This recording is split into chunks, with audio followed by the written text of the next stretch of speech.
Commander Krathnor challenged the human security chief to prove her strength, but 30 seconds later he couldn't feel the left side of his body. Krathnor stood at the observation deck of Station Meridian, all forearms crossed in what his species considered the ultimate display of skepticism. His crimson scales caught the light from the nearby star, making him look like some kind of walking, talking ember, and honestly, he felt just as hot-headed.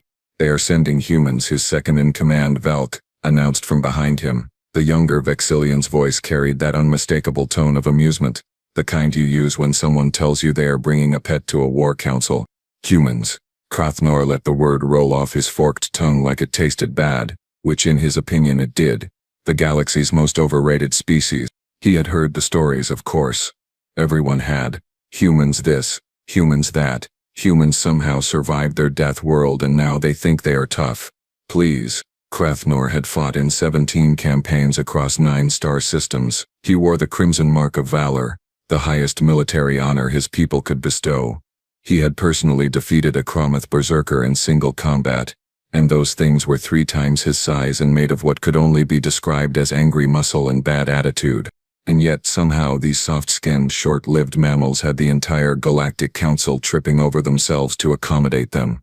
"The diplomatic vessel is docking now," Velk informed him, pulling up the station feed on his wrist display. "Standard human crew. 20 individuals. Security detail included." "Security detail," Krathnor snorted. Which, coming from a species with 4 nostrils, sounded particularly dramatic. "What are they securing?" "Their lunchboxes." Velk chuckled. A sound, like rocks grinding together. "Commander, you really should read the briefings." "I read them," Krathnor lied. He had skimmed them. Maybe. The parts that were not boring anyway. Humans are fragile. Their bones break easily.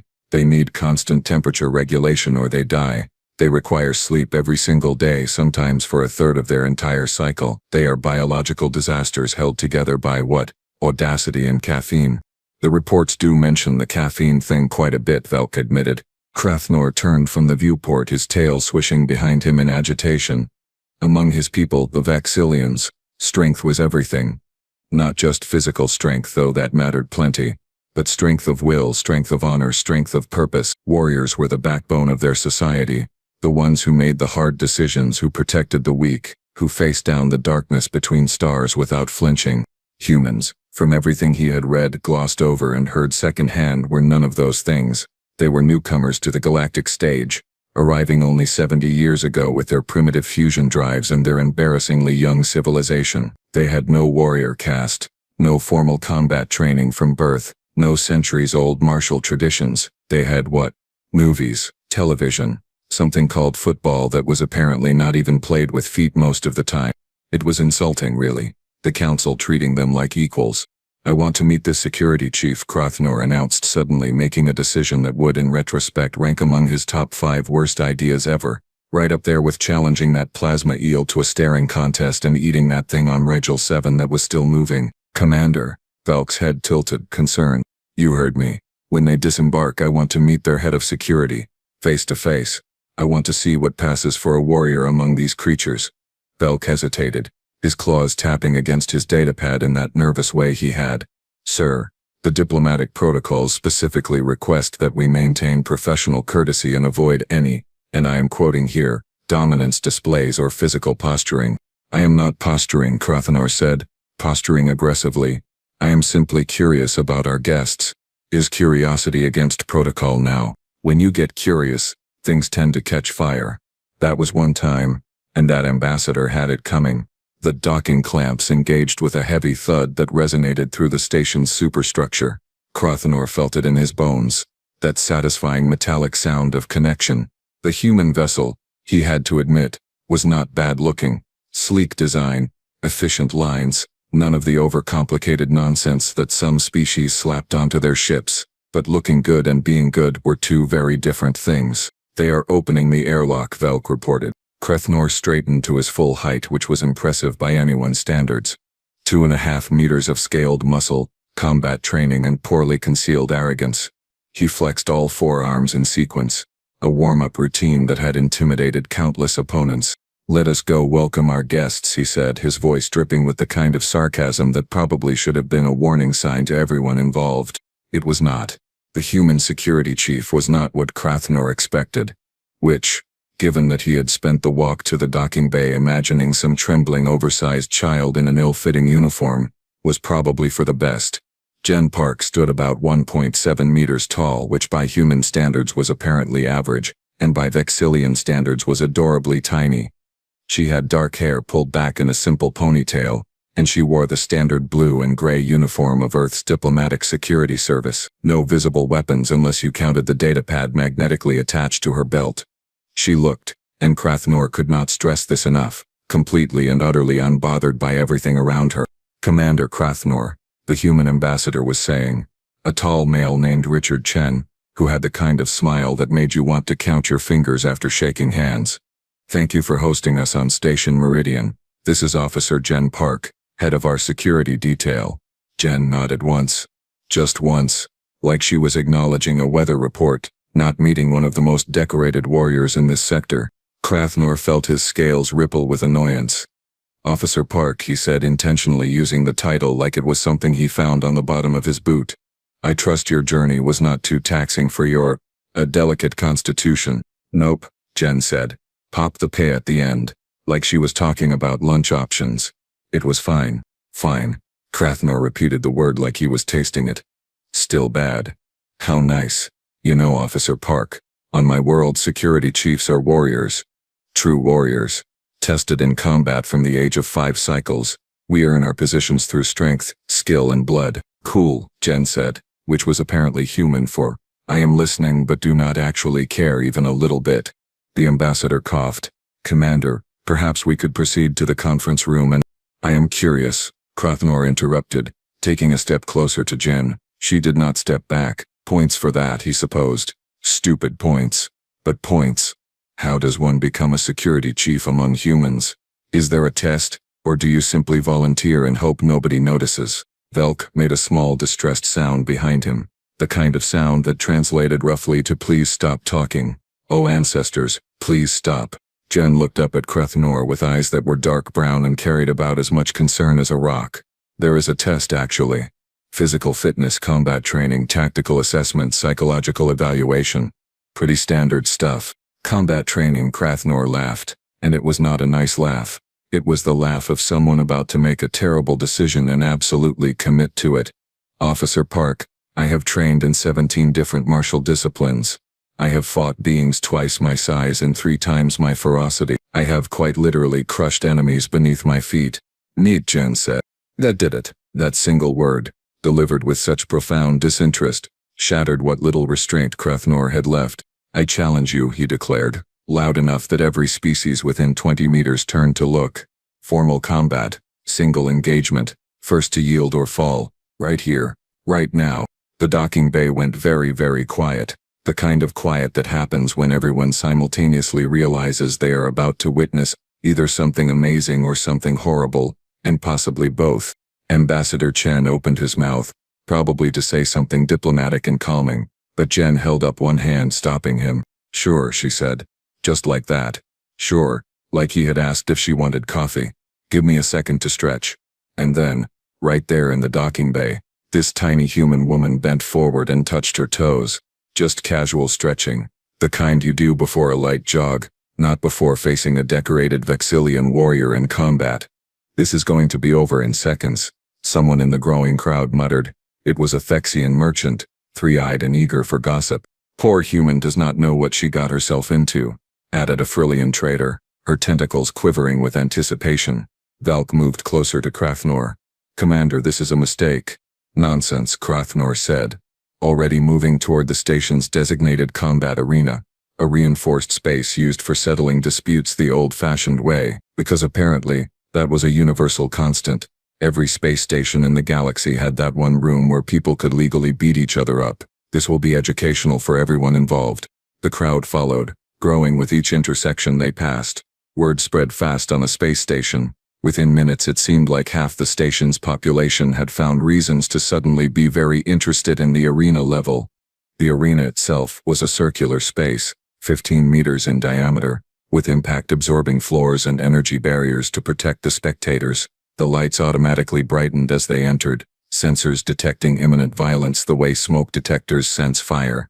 Crathnor stepped into the center, cracked all 4 sets of knuckles in sequence and felt that familiar pre-combat focus settle over him like a second skin. This was what he was built for. This was what 70 years of training had prepared him for. Jen stepped in across from him, rolled her shoulders once, twice, and then just stood there, waiting, relaxed, like she was in line at a grocery store, not facing down a warrior who outweighed her by at least 80 kilograms. "Begin when ready," the station's AI announced in that bored, seen-it-all voice that all station AIs seemed to develop after a few decades. Crathnor smiled, showing all his teeth. "Any last words, Officer Park?" Jen tilted her head slightly. "You sure about this?" Oh, he was sure.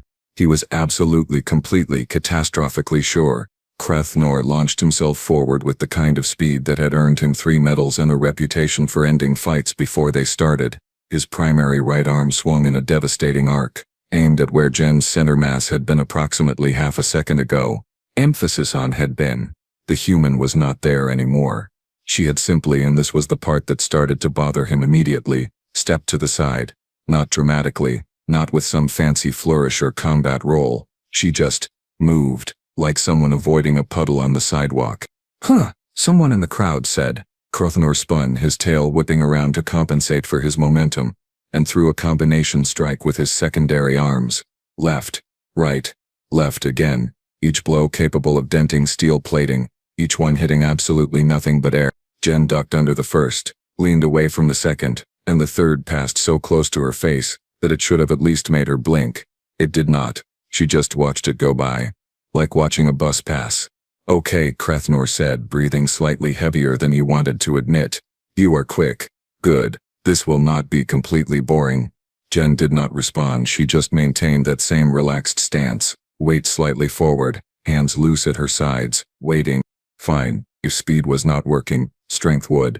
Crathnor was a warrior of the Vexilian Empire. He had crushed rock with his bare hands. He had torn durasteel doors from their hinges. He had once, and he was still proud of this, punched a malfunctioning combat drone so hard it had achieved a new orbit. He charged again, all 4 arms extended, intending to grapple and simply overpower her. This was basic tactics. Bigger fighter closes distance, uses mass advantage, ends the fight. Simple, effective, foolproof. Jen stepped into his charge. That was his first clue that something was deeply, fundamentally wrong with this situation. She did not step back or dodge to the side. She stepped forward, inside his reach, and suddenly Crathnor felt something hook behind his leading leg while something else pushed against his chest. Not hard, not with any dramatic force, just a push. Physics did the rest. His world rotated 90 degrees in a way it absolutely should not have. The impact-absorbing floor rushed up to meet his back with a solid thud that knocked the wind from his lungs and the confidence from his ego. He lay there staring at the ceiling, trying to process what had just happened. His brain offered several suggestions: sneak attack, trick floor, station malfunction, divine intervention.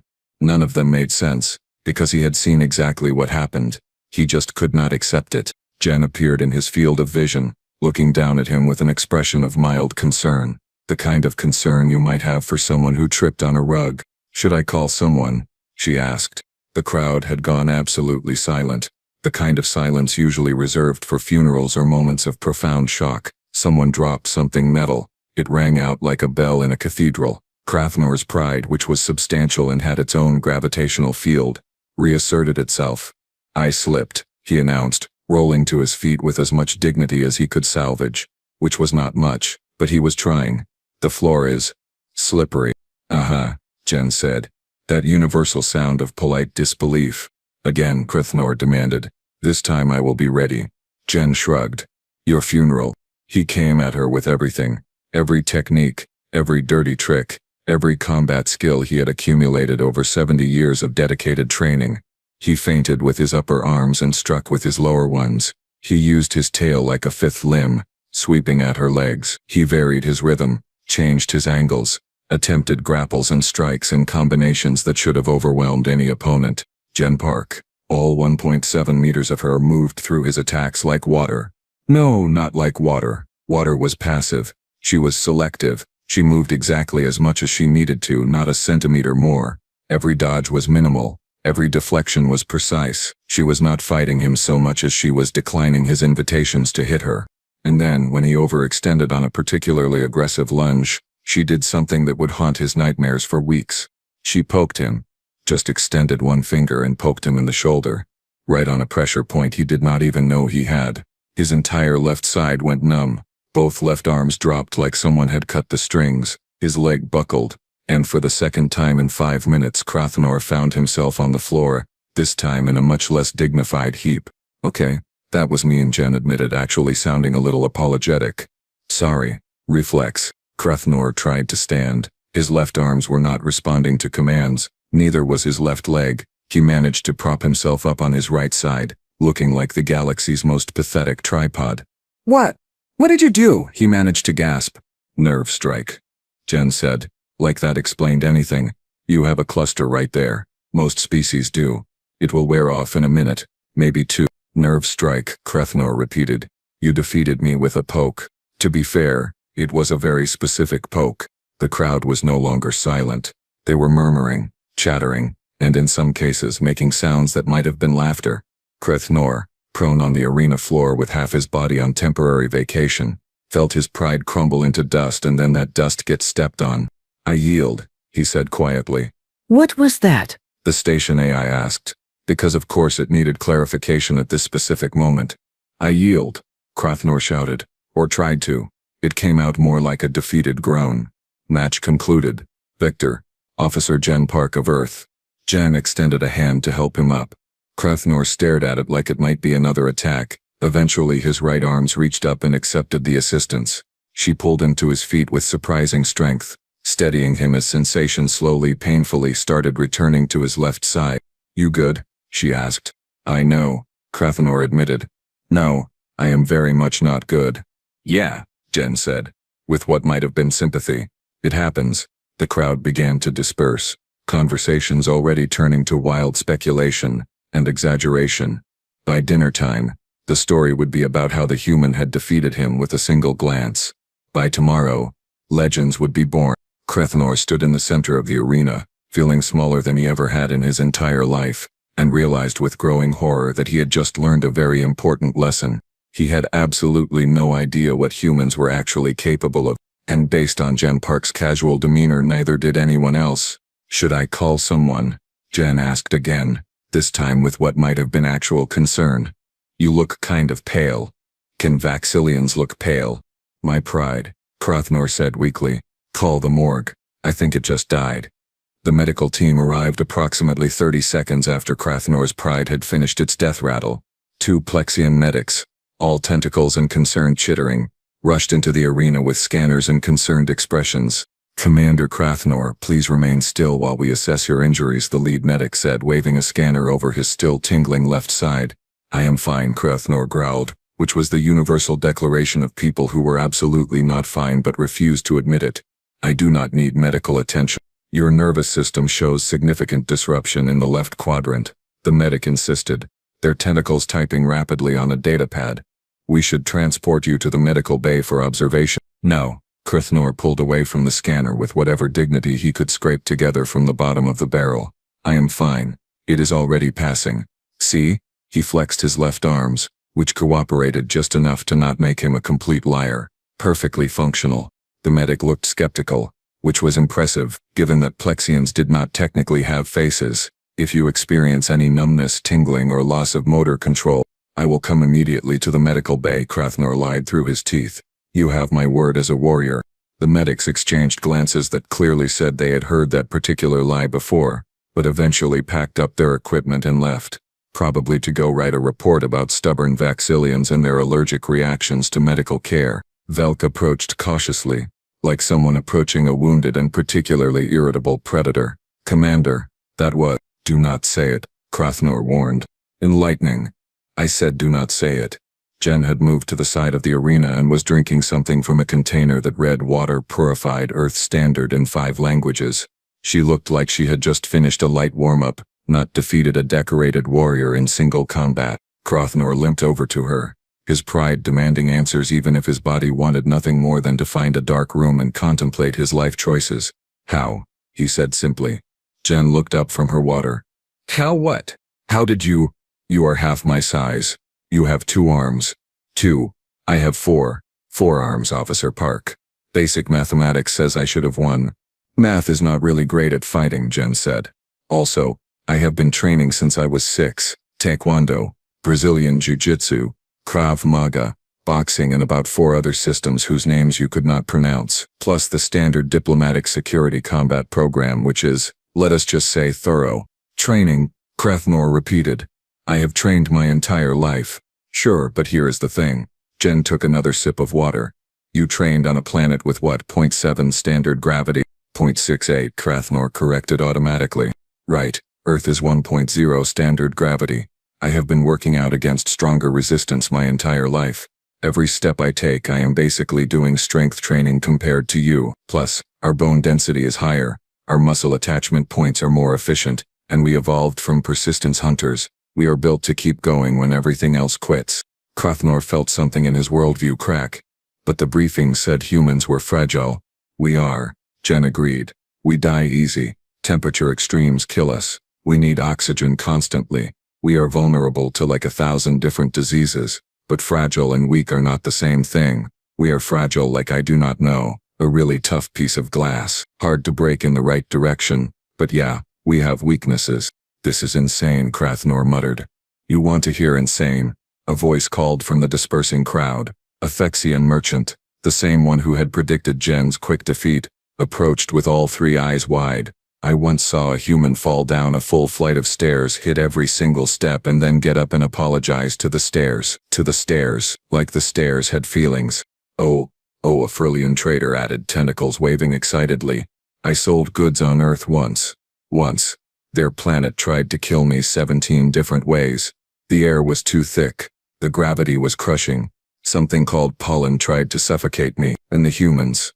They were just walking around like it was pleasant. Pleasant. I employed a human cargo handler once, Velk admitted quietly. He loaded containers that normally required 3 of us, by himself. While humming, I thought he was using a mechanical assist. He was not. He was just that strong. More aliens gathered, apparently eager to share their own human-related trauma. They eat poison for fun, someone said. I saw one run 20 kilometers because they were bored. One of them told me they climb mountains during their vacation time. Mountains. For recreation. They have a sport where they punch each other in the face repeatedly and people pay to watch. Krathnor listened to this growing list of human absurdities with the expression of someone watching their entire understanding of the universe collapse in real time. Your planet, he said slowly, turning back to Jen. Your planet made you this way. Pretty much, Jen agreed. Earth is kind of a nightmare world by galactic standards. We have weather that can kill you, animals that want to kill you, plants that can kill you, and geography that is actively trying to kill you. We got tough, because we had to. Natural selection is not gentle. And you just live there, happily. Well, we complain about it a lot, Jen admitted. But yeah, it is home. Krathnor sat down, right there on the arena floor, all 4 arms hanging limply. I need to turk everything. Take your time, Jen said, not unkindly. It is a lot to process. Most species go through this eventually. You are actually taking it pretty well. Last guy challenged me to a rematch immediately. Lost again and then tried to challenge me to a 3rd match while still unconscious. It was awkward. There was a guy before me. Commander, there is always a guy before you. Somewhere in the back of Krathnor's mind his pride tried to rally one last time, suggesting that maybe, possibly, this was all a fluke and he could win a rematch.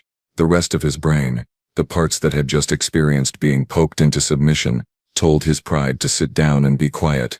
For once his pride listened. 3 days later, Krathnor found himself doing something he never thought he would do. He was hiding, not from an enemy, not from danger, but from his own embarrassment, which had proven far more persistent than any physical opponent. The station's gymnasium was on level 7, a facility designed to accommodate multiple species and their various fitness requirements. Krathnor had been walking past, minding his own business and definitely not brooding, when he heard something that made him stop. Laughter. Human laughter. His curiosity, which had already gotten him into enough trouble for one lifetime, dragged him to the observation window. What he saw made him question reality all over again. There were 5 humans in the gym. Jen was there, along with 4 members of her security team. They were doing something the display screen labeled as circuit training, which sounded innocent enough until you watched what it actually involved. One human, a broad-shouldered male named Torres, according to his uniform, was lifting weights that Crathnor recognized as the heavy-grade equipment, the kind designed for Chromath and other high-density species. Torres was doing repetitions, multiple repetitions, while carrying on a conversation about something called taco recipes. No, you have got to try the fish tacos, he was saying, not even breathing hard. The mango salsa makes all the difference. A smaller female, Chen, was running on a treadmill set to a speed that would have qualified as sprinting for most species. She had been running for, Crathnor checked the display timer, 47 minutes, 47 minutes, without stopping, while reading something on a datapad. I am just saying, Chen called over to Torres between breaths. Mango is overrated. Pineapple salsa is where it is at. Pineapple is a pizza crime. Another human, Rodriguez, said from where he was doing something called pull-ups. He hung from a bar and lifted his entire body weight up and down, over and over, like gravity was a suggestion he was choosing to ignore. We have been over the... Jen was in the corner working through a series of movements that looked like combat forms. Precise, controlled and fast. Very fast. She transitioned from kicks to punches to what looked like grappling moves against an imaginary opponent, and Crathnor realized with growing horror that he recognized several of the techniques. She had used them on him. This was her warm-up routine. The door to the gym slid open and Crathnor realized too late that he had been standing directly in front of it.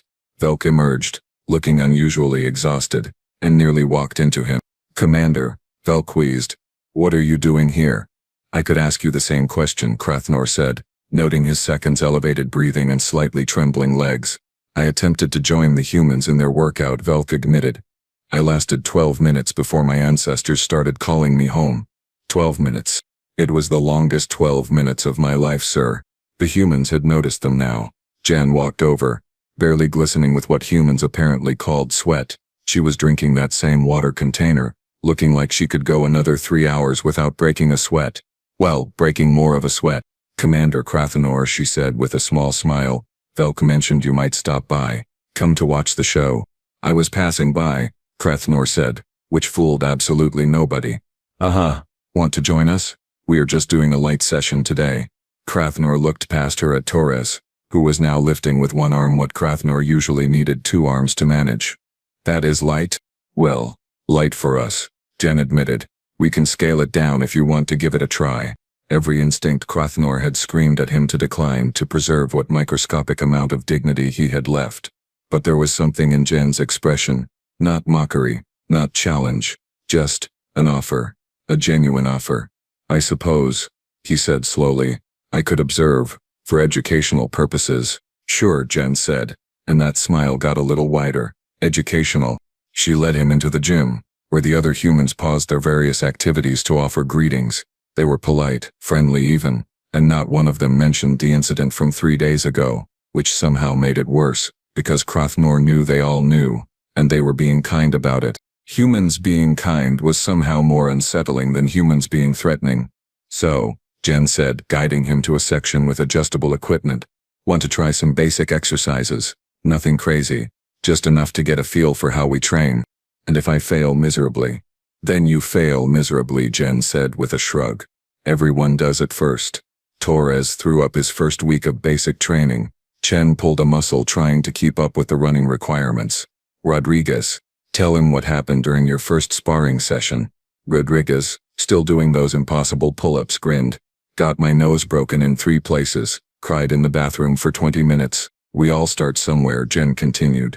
"The difference is not where you start, it is whether you keep going." Crathnor looked at the equipment, then at the humans, then back at the equipment. His pride, battered but apparently not dead, whispered that maybe, just maybe, this was an opportunity, not to prove he was better, because that ship had sailed, crashed and sunk to the bottom of the metaphorical ocean, but to understand, to learn, to maybe stop being the idiot who thought he knew everything. "All right," he said. "Show me." Jen's smile turned into a full grin. "Fair warning, this is going to suck. I assumed as much. Want to make it interesting? If you can complete the light circuit, I will give you that rematch you have been thinking about. Friendly sparring. No stakes. Just practice." Crathnor's 4 eyes widened slightly. How did you know I was thinking about a rematch? Commander, Jen said, patting his shoulder with one hand. Everyone thinks about a rematch. It is human nature. She paused. Well, probably everyone nature. Pride is pretty universal. A rematch, Krothnor repeated, testing the word. Not as an enemy. As a what? Training partner? If you can hang with us for one session, Jen confirmed. Deal? Krothnor extended his primary right arm. Jen shook it, her grip firm and confident. Deal, he said, and meant it. 2 hours later, Krothnor was fairly certain he was dying, but in a good way, possibly. Week 3 of training with the humans. And Krothnor had discovered muscles he did not know existed, mostly because they were all screaming at him simultaneously. Keep your center lower, Jen instructed, circling him on the training mat. You are still fighting like you are in low gravity. Plant your feet. Use Earth's gravity as an anchor, not an obstacle. Krothnor adjusted his stance, all 4 arms positioned in a defensive configuration that Jen had spent the last week drilling into him. They were sparring now. Controlled contact. And for the first time since their initial disaster, he managed to block one of her strikes. Better, Jen said, sounding genuinely pleased. See? You are getting it. I blocked one attack, Krothnor panted. 1. Which is 1 more than last week. Progress is progress, Commander. They reset, and this time when Jen came at him, Krothnor remembered to breathe, to stay low, to move with purpose instead of panic. He did not win, but he did not get immediately destroyed either, which by his current standards qualified as a victory. Afterwards they sat against the gym wall, both breathing heavily. Well, Krothnor was breathing heavily. Jen looked like she had taken a brisk walk. Can I ask you something? Krothnor said after his lungs remembered how to function. Sure. Why are humans so good at this? At fighting, at surviving, at enduring. Your people have only been in space for 70 years. Most species take centuries to develop warrior traditions. You had them before you left your planet. Jen took a long drink from her water container before answering. You want the short version or the long version? I have time, and honestly, I need the rest. Jen smiled at that. All right. So, Earth. Beautiful planet, right? Oceans, forests, mountains, all that good stuff. Also, absolutely trying to murder us every single day for about 300,000 years. 300,000. Give or take. We evolved during ice ages, survived megafauna that thought we looked delicious, dealt with diseases that should have wiped us out, and lived through climate shifts that killed off most other species. We did not have claws or armor, or venom, or really any natural weapons. We had endurance, intelligence, and spite. Krothnor laughed despite himself. Spite? So much spite. Humans are persistence hunters. You know what that means. It means when we wanted to eat something, we did not ambush it or overpower it. We just followed it. For hours. Sometimes days. We walked after it, until it literally collapsed from exhaustion. Then we ate it. That is horrifying. That is Tuesday, Jen corrected. We climbed to the top of the food chain by being too stubborn to die, and then because apparently we got bored, we started fighting each other. Wars, battles, conflicts over land, resources, ideologies, religion, you name it. Thousands of years of humans perfecting the art of hurting other humans. She pulled up something on her data pad showing him images. Battlefields, armies, warriors from different eras of human history. We studied war like it was science, she continued. Every civilization developed fighting styles. The Greeks had their phalanxes, the Romans their legions, the Mongols their cavalry tactics, the Japanese their samurai, the Europeans their knights. We wrote entire books on strategy. Sun Tzu, Clausewitz, Musashi. Fighting was not just survival for us, it was culture. Krothnor stared at the images. Humans in armor, humans with weapons, humans facing down enemies with nothing but determination and very poor life expectancy. And then we got to space, Jen said, and everyone assumed that because we were new, we were weak. But we brought all of that with us. 300,000 years of survival instinct, packed into diplomatic vessels and security protocols. You are terrifying, Krothnor said quietly. We are adaptable, Jen corrected gently. There is a difference. Put us in any environment, give us any challenge, and we will figure out how to survive it. Not because we are better than other species, but because quitting is not really in our vocabulary. They sat in silence for a moment. Around them, other station residents went about their business. probably not realizing they were walking past a Vexilian warrior having his entire worldview reconstructed. "I owe you an apology," Krothnor said finally. "For what?" "For underestimating your people. For arrogance. For assuming that strength only looks one way." Jen bumped her shoulder against his arm. "Apology accepted. And for what it is worth, you are not the first and you will not be the last. Most species go through this. The important thing is what you do after you learn the lesson. What do you suggest?" "Stop measuring strength by size or tradition. Start measuring it by results. Your people are warriors. So are mine. Different methods. Same goal. Maybe there is something we can learn from each other." Krothnor considered this. His people, the proud Vexilians with their centuries of martial tradition, learning from humans who had been in space for barely a lifetime. A month ago, the idea would have been insulting. Now, it seemed like the smartest thing anyone had suggested in years. "I would like that," he said. "Good." Jen stood, offering him a hand up. "Because tomorrow we are doing the full circuit. No modifications. I am going to die. Probably. But you will die learning." 6 weeks later, Krothnor stood at the same observation deck where this entire humbling experience had begun. Velk approached, looking concerned. "Commander, Ambassador Chen is asking about the joint training program you proposed. The Council wants details." "Tell them it is approved," Krothnor said, watching a human shuttle dock with the same casual precision he had come to associate with their species. "Vexilian warriors will train with human security forces. Cultural exchange, mutual improvement, all that diplomatic language they love." "Sir, some of the other commanders are skeptical." "Let them be skeptical." Krothnor turned to his second, and there was something different in his expression now. Not arrogance. Confidence. The kind that came from genuine understanding. "Tell them I said this. Humans are not our enemies.